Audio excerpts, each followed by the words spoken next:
Olá, neste vídeo vamos distinguir os dois tipos de funções termodinâmicas que existem, que são eles funções de estado e funções de processo.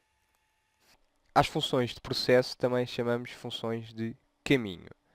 Na termodinâmica tratamos de propriedades como a energia interna, calor, trabalho, temperatura, pressão, etc. Algumas delas descrevem o estado de equilíbrio do sistema, enquanto outras dependem do modo como o sistema atingiu esse estado. Enquanto as variações das funções que descrevem o estado do equilíbrio do sistema não dependem do caminho que o sistema percorreu para passar de um dado estado A para um dado estado B, as segundas, ou seja, as funções que dependem do modo como o sistema atingiu esse estado, dependem explicitamente do caminho. Às primeiras, chamamos as funções de estado, e às segundas, as funções de caminho.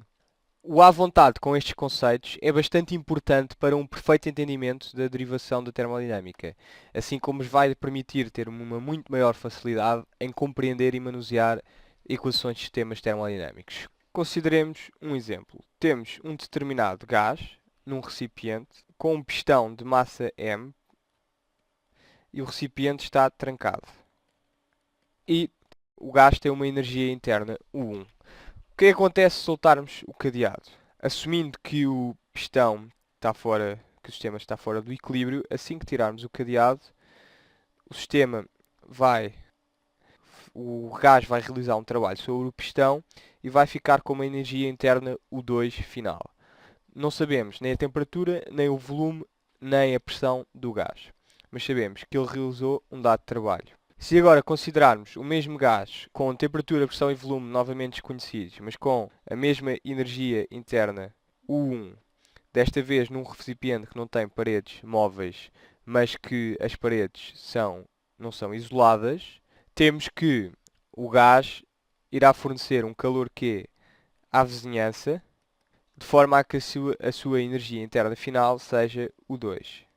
Em ambos os casos, temos que a variação de energia interna do sistema é a energia interna final, que é sempre U2, menos a energia interna inicial, que é U1.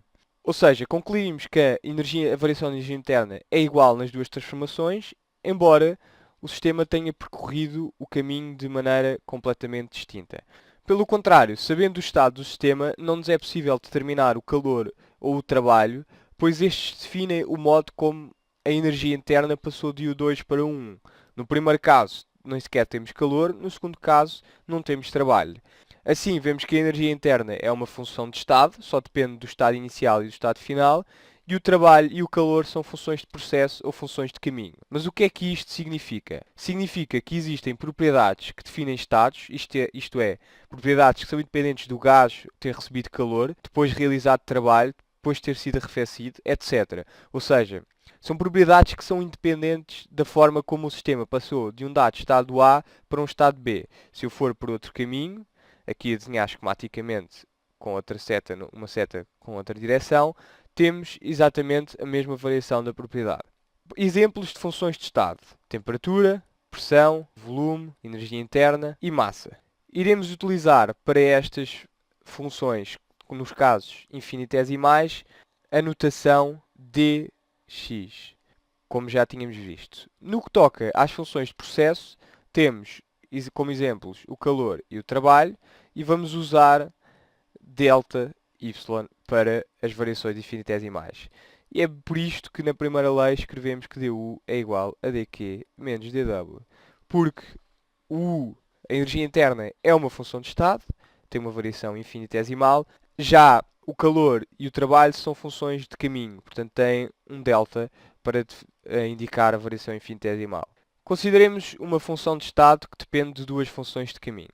Por exemplo, podemos escrever que dA é igual a delta B mais delta C. É uma equação perfeitamente equivalente à primeira lei da termodinâmica. Vamos imaginar que para um dado caminho gama, temos que dC é igual a dE, em que dE é uma função de estado.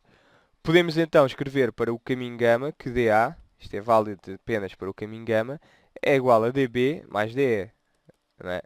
Naquele caminho, delta C é dE.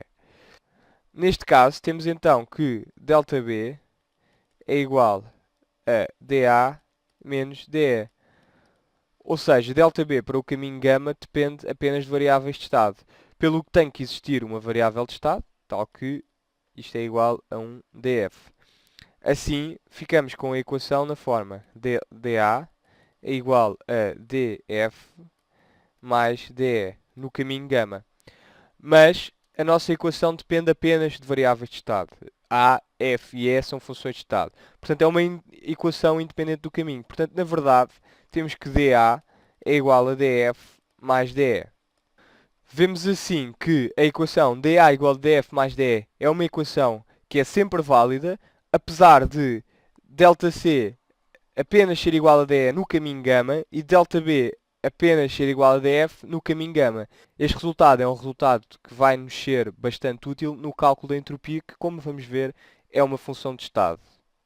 No próximo vídeo vamos introduzir o conceito de reversibilidade, que vai ser um conceito fulcral na termodinâmica.